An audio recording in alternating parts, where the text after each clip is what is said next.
Hello and welcome to the King's Forum podcast show. Regular guest now, Lou, is back. Hi, Lou. Yo, yo. Right, Lou's going to be talking about anxiety and you know how it's affected her on a day-to-day basis and how she manages it, which I'm interested to find out more about. So, Lou, when did you start to struggle with anxiety? So I had a little bit of a think about this one, and I think I've had anxiety probably since I was a young child, Yeah, which obviously was over 20 years ago now. So it's quite a while ago. But obviously, when I was a lot younger, I didn't know what it was. I didn't know what the feelings were. I just sort of had the feeling, and then I suppose I ignored it for years. yeah, Ignored it. It was only when I got into my early 20s, and I think I had my son. I think I was on a bus one day, and I had this overwhelming feeling like I had to get off the bus, and if I yeah. didn't get off the bus, something was going to happen. And this feeling built up so much in my body that I felt so uncomfortable. I had to get off the bus with my child, and once I got off, it's like the air hit me. Like it felt like there was no air on the bus, and I couldn't breathe. And as soon as I stepped off the bus, it's like this air all of a sudden appeared, it hit me in my face, and I just felt calmer. And then it kept happening, and I was in uni, and I sort of put it down to maybe stress of uni and things like that, but it kept happening. And I thought back to when I was younger, and I thought I recognize this. This is a trend. I've suffered with this for years. So I went to the doctors, and at first they thought it might have been my asthma, because I used to suffer really badly with asthma when I was younger. And I always find as well, when I go to the doctors, they kind of want to fob you off a lot of the times. And they kind of say, oh, it might be this, it might be this, or you're a new mum, you're probably stressed, or like all that kind of stuff. And I was like, no, like this has been going on for years, like, and it's getting worse. So yeah, in the end, I didn't get diagnosed with anxiety and panic attacks till a little bit later in my life, but yeah, they recognized that I was been suffering with anxiety when I was in my early 20s. Mm. So, what impact has anxiety had on your life? um it does have a major impact. It's a battle sometimes that I'm having to fight on my own, because when you people don't always understand it, and they think, I've kind of encountered people over the years that just think it's nothing.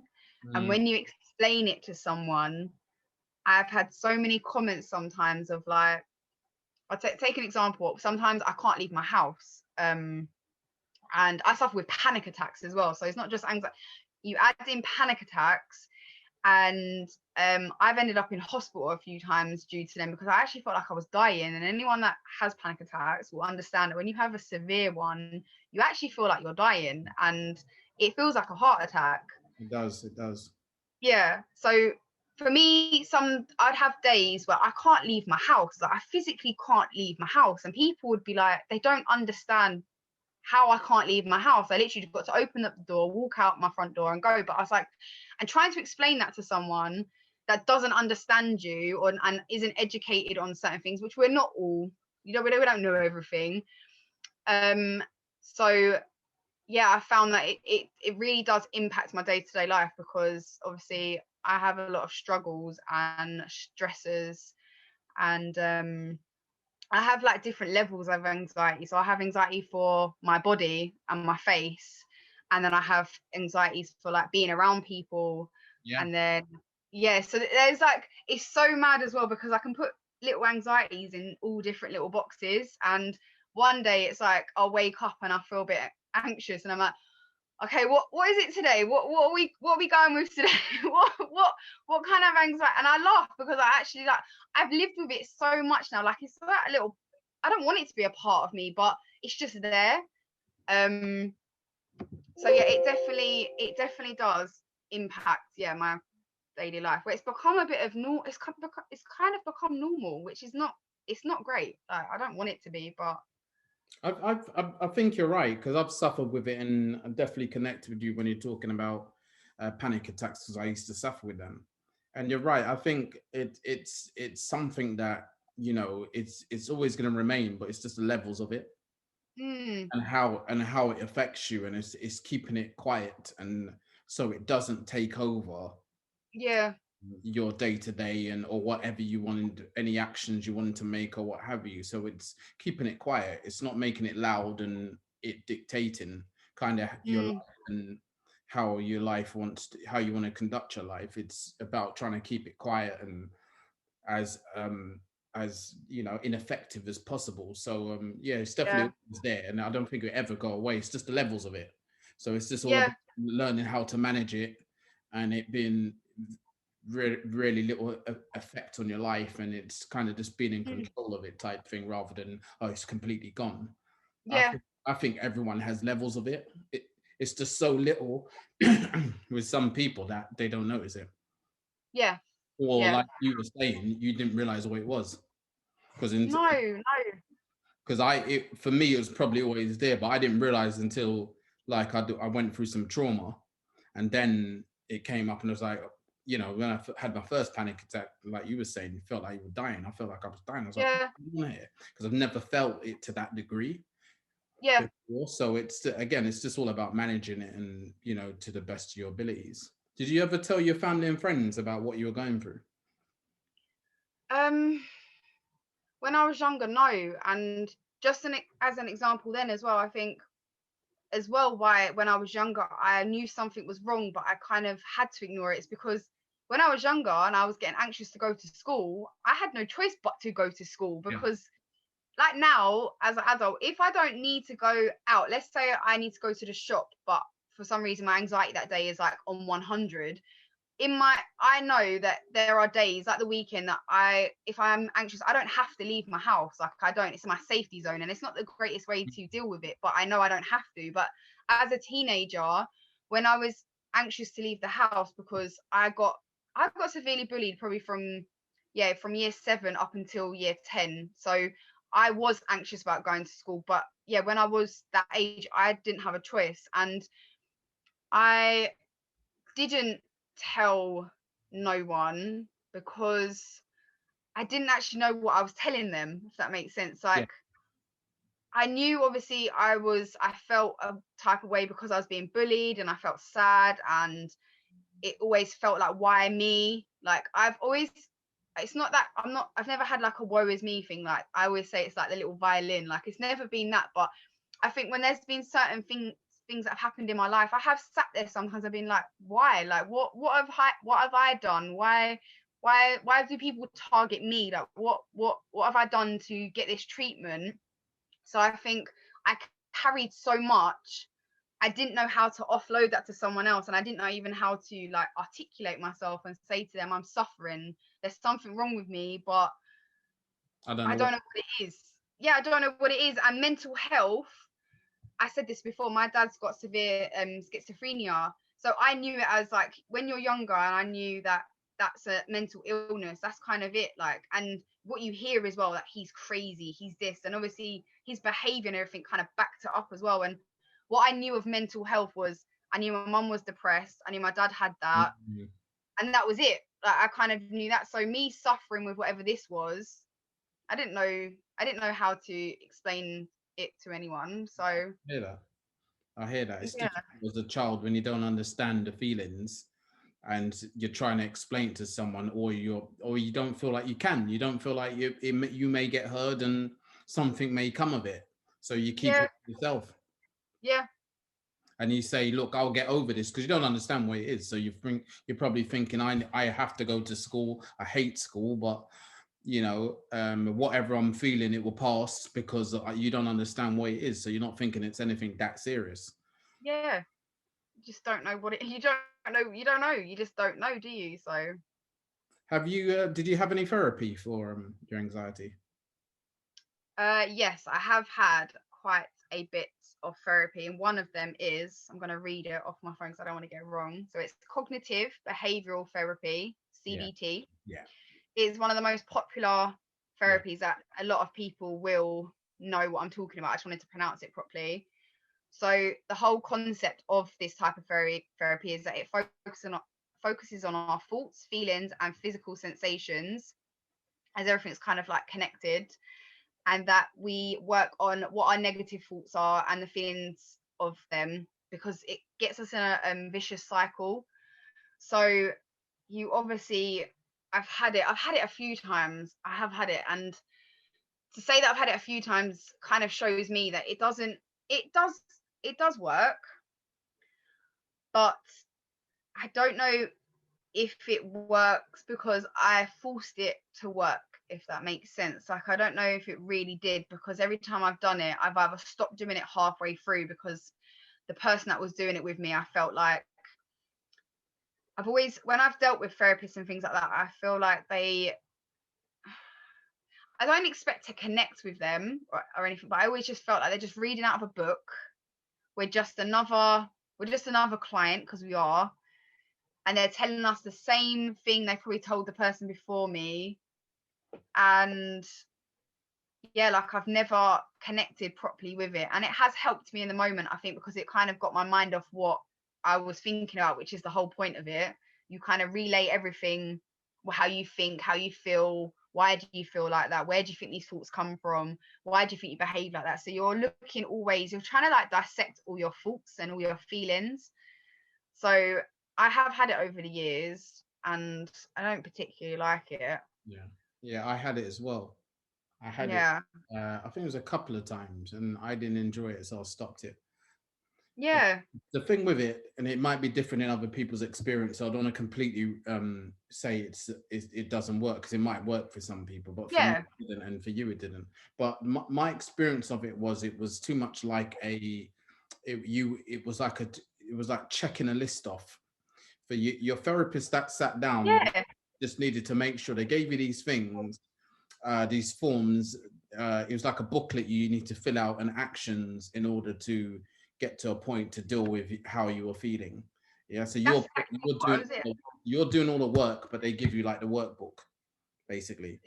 That's exactly how I was trying to explain it. It felt like they're literally ticking through something, and it's like whatever I've said, it must be that I've said exactly the same what the last person said, and they're just giving me the same stuff, and I just felt like it was so, it wasn't it wasn't suited for me, because it just felt like, yeah, they were just reading out of a book like anything. I felt it as well, like I really felt it. So then when I was talking to them, even though I felt like it was helping, I felt like it was because I was just I was just getting stuff out of my head. Mm, And that's why I write. I do journals and things like yeah, that, because definitely. when my brain it feels like sometimes my brain is just so filled up with things, like it's gonna, my head's going like that I need to get it out. So I felt like it helped in the moment, because things that I'd maybe kept inside, I was getting out, and that's maybe what I felt like was working. But everything behind it for me, like you said, I'm not trying to disregard it, because it's probably quite a good form of therapy. But for me, I just felt like it just didn't suit me. Didn't suit me. Yeah, at that time I just wanted someone to talk to, really. Yeah, yeah, that And was it. at that time I didn't feel like, I felt I was a burden for my wife and my family. So Yeah, I didn't want to offload and be that the mood hoover, that phrase of sucking the life out of someone with all yeah, my negative feelings and stuff like that. So I would, and there was times I would start conversation, the therapist would cut me off, because it's like, yeah, I just want to give you the workbook. I just want to yeah. hear, listen, you need to pay for that type of Yeah, no, that's exactly it. Because, and as well, when you've said the same thing, one of my problems is, well, when you deal with the same problems for years and years and years, sometimes people feel like you should just be okay one day, and they shouldn't still be a problem for you. So yeah, when you've said the same, when you've said the way you feel to the same, like you said, your wife or your friends, so for me it'll be my friends and family members, when you've repeated yourself so many times, you get to a point where you don't want to anymore. You don't want to give them all your stuff. So having this little person here that did the CBT, they're not meant to be a therapist or whatever like that. But I found, like what you were saying, I'm saying all this stuff to them, and they're like cutting me off, because obviously they've just got, like you said, yeah, checklist to go through, workbook, and I just want to talk. I want to tell someone that's a stranger all my stuff when it wasn't relevant for what they were doing with me. And yeah, it was like straight cut, and I was like, oh, sorry, like. Yeah, that was tough. That was tough. But hey, what lifestyle changes have you made in order to feel better? So I have found that a routine really does help me. As cliche as it probably sounds, to have some kind of routine. I can't have it so regimented like that. It's like literally like hour for hour, whatever. But my days, when they are in a way where I know what I'm doing, and it includes like maybe my exercise, and I Mm. get my kids to school, work, there's a little routine. I find that it kind of balances me out a little bit, and as well, I have to have it's a reason to I have to leave my house, because when I am really severely in an anxious storm, anxiety storm, or whatever I want to call it, I like I said, I cannot leave my house, but I have to get my children to school. So when COVID hit last year, I actually ended up in hospital quite a few times because my panic attacks and anxiety went through the roof. And I Mm. think it was the worst. It was one of the worst times I've ever experienced. Yeah, you could have- Um, all right, sorry. all It was one of the worst times I'd ever experienced my anxiety and panic attacks, because my routine that I'd kind of gotten a little flow of, and I had a reason to leave my house, and I had all these reasons, it went out the window. And obviously then you added COVID on top of it. This obviously the way that the news were doing it, the how they were scaring us and things like that. Yeah, that was a bad last year. I think that was probably one of the worst times of I've ever experienced. So I do find that to manage it, my exercise and routine has, right. it does help me. Yeah, exercise is a big thing. Routine's a massive thing. Yeah.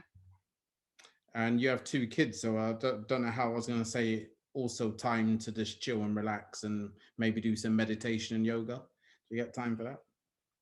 Um, I see. This is the CBT They tried this, and they tried to have me doing breathing Mm. exercises and It's a big thing. meditation and all of that stuff. And because you're told to do it, you feel like you should be good at it and you should be able to do it. And I've always found that I can't do it. Like, I can't turn off my thoughts.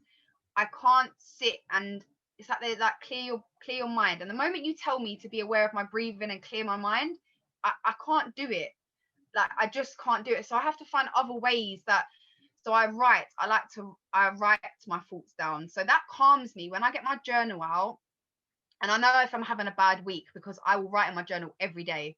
Now, for some people, they write in their journal maybe every day as a normal thing. But I know for me, my behavior is that if I'm having a bad week, I write in it every day. Whereas if I'm having a good week, it might be a few times.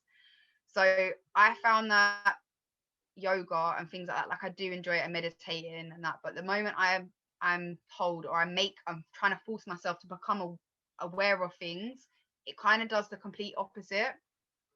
So I do things like writing. I love to read. So when I can read, because sometimes I can't even pick up a book when I'm in my little anxiety storm, I can't focus on anything. So yeah, I think the normal things that everyone always says is, oh, yoga, meditating, breathing, and you just assume because you're told it's good for anxiety and things like that, you should be able to do it. And some people can't. You have Mm. to find your own peace. No, What definitely. brings you calm? Definitely. I totally agree with that. It's what works for you. Yeah, It's not always the same for everyone. We're all individuals, aren't we? yeah, exactly.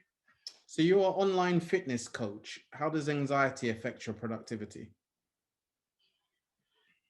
Um, oh, I'm gonna be honest with this. I'm very good at faking sometimes, and I have. I like that. Sometimes you have to do it. Fake it to make it, yeah? Yeah, because like I said, if I've come to a place now where only a few people that are like closest to me really understand me and really, yeah, really understand me. So even though I will talk openly about it like I am now, and people that don't know me will see this and they'll see that, you know, I suffer with this and that. I don't mind. But when it comes to people in my life that I have to interact with, I've come into contact with people that they don't understand. They don't understand if you're not educated on something, sometimes you don't have the understanding of it. And if you haven't experienced it, I don't expect everyone to get it. You're not going to get it. So I do have to put on my face a lot of the time, and especially when it comes to my online coaching and my fitness and when I'm dealing with clients and everything, because I have to kind of come out of Lou for a second and know that I'm there for that person today. So, and I'm good at doing that. Like, I am good at doing that. So for that bit, I'm good at distracting myself and doing what I need to do, and and I help someone else. And I feel like I've got to such a place where I've been hiding stuff for so many years now that I'm able to kind of pull myself back and hide it for a bit. And it might leak through a little bit, like I'll have little awkward moments where I can feel it coming through, but generally I get in a mindset where I'm like, I'm here for that person at the moment. That person needs my help, Lou, like this. And that's how I've kind of managed to self-manage it. Like, I've kind of cut to a place, like I said, it's like it's part of me. So I'm like, can you just chill for a minute? Can like anxiety, can you just go over there for a minute? And yeah, so I've managed to kind of manage it a little bit. Yeah, I hear you.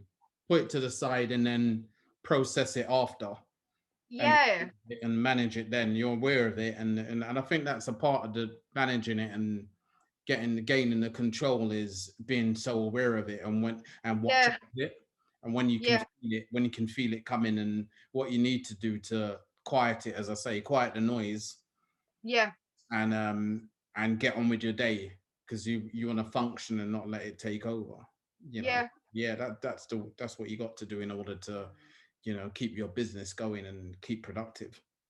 So exactly. what advice would you give to people struggling with anxiety? um well, one thing that I've mentioned, I think you have to find what is your calm, like what works for you. Because when we all suffer with something that, you know, we anxiety is the same word for you, is for me, for everyone. Like, we're all put in this little box. You've got anxiety and panic attacks, but I feel like we all do. We all can suffer the same in certain symptoms, but the way that we recover, or the way that we treat ourselves, the way we manage it, it's not going to be the same. What I do is not going to work for you or someone else, and it might. But for me, it's like I found that breathing and everything, it made me worse, because the moment I was aware of my breathing, and I do suffer when my anxiety and everything, like my breathing is my first sign. It's like I have to take deep breaths, and I do it a lot when I'm anxious. And um I know that I'm very aware of it now. And I feel like as well, you have to be honest with yourself, and like you said, you have to admit that something's wrong. And it's not wrong in the sense that there is something wrong with you. Oh my god, like you can't live a normal life and things like that. You just have to be kind to yourself, that it's something that's happened to you. I've had so many traumas in my life, and I didn't ask for it. I've done, I've not done anything on purpose for it to happen. It's just happened. And you just have to find what brings you your calm and peace. And I would say routine, I think generally is probably a good thing to start with.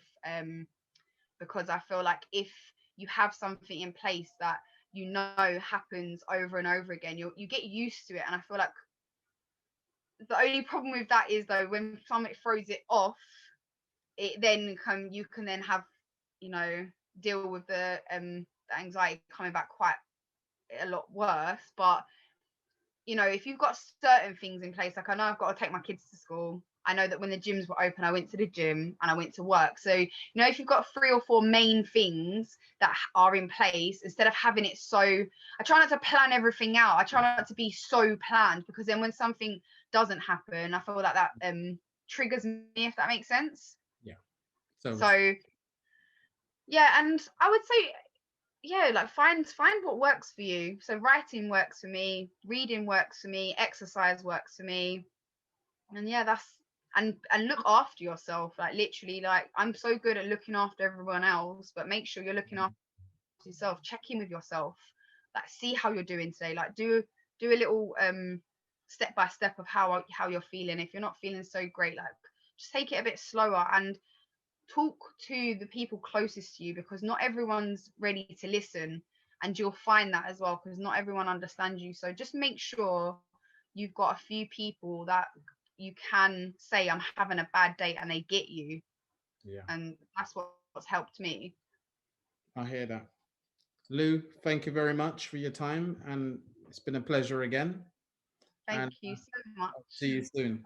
See you later. Bye. Bye bye.